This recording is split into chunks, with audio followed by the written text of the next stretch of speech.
Takardı.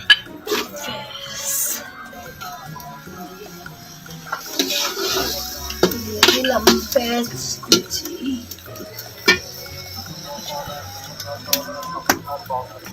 Kacamones.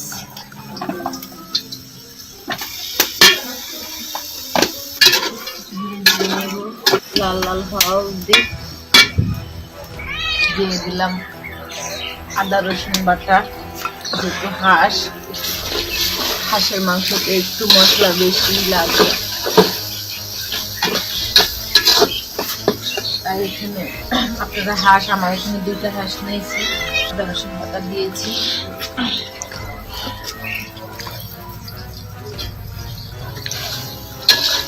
দিয়ে ভেজে নেবেন।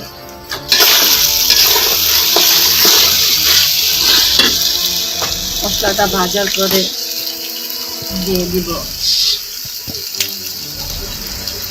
দারচিনি, এলাচ,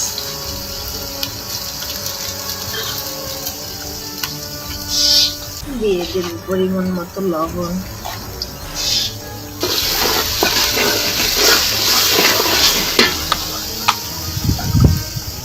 পরিমাণ মতো হলুদের গুঁড়া,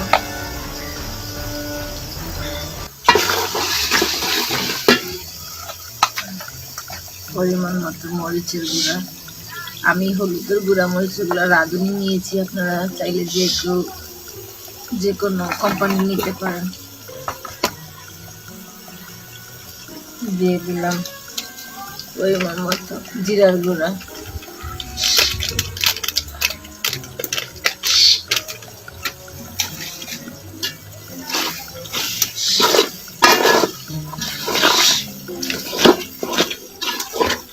এবার অনবরত নেড়ে নিই। আপনারা চাইলে আমি টমেটো কুচি দিয়েছি ফ্লেভার ভালো লাগার জন্য, আমার কাছে ভালো লাগে, টক টক লাগে একটু, এই জন্য আপনারা চাইলে দিতে পারেন, না চাইলে নাও দিতে পারেন, এটা আপনাদেরও বুঝেছি। তারপর অনেকক্ষণ নেড়ে নিই।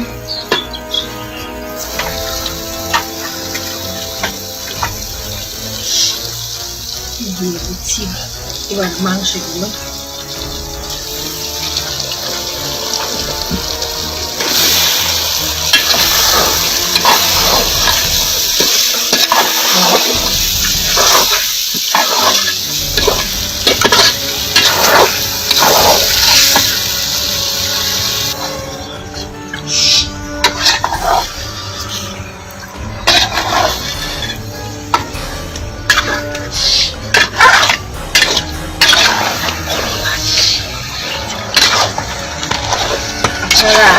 সবাই তো আধুনিক যুগে চলে আসছেন, শুধু কারেন্টে রান্না করেন, তারপরে গ্যাসে রান্না করেন।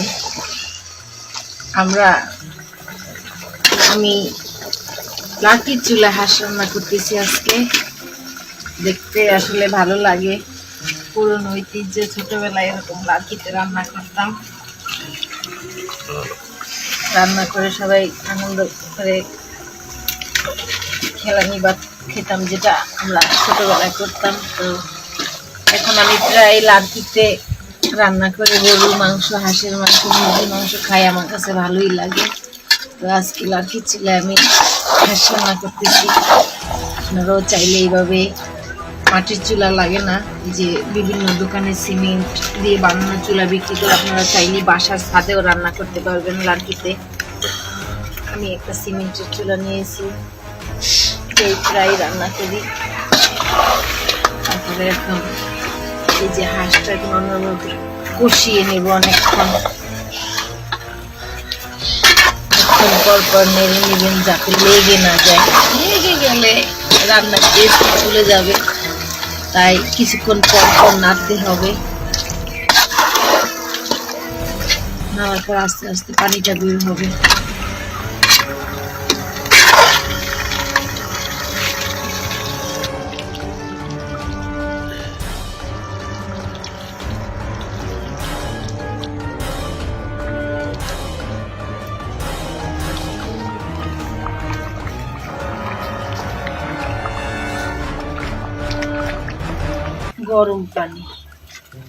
গরম পানিটা দিলে কি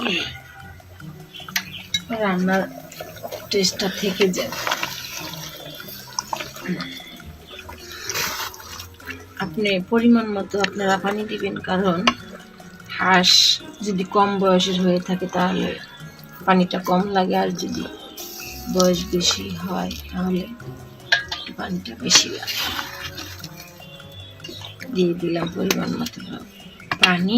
এবার হতে থাকুক আস্তে আস্তে। আমার হাঁসগুলো তোমাদের দেখা যাবে কি সুন্দর কালার চলে আসছে।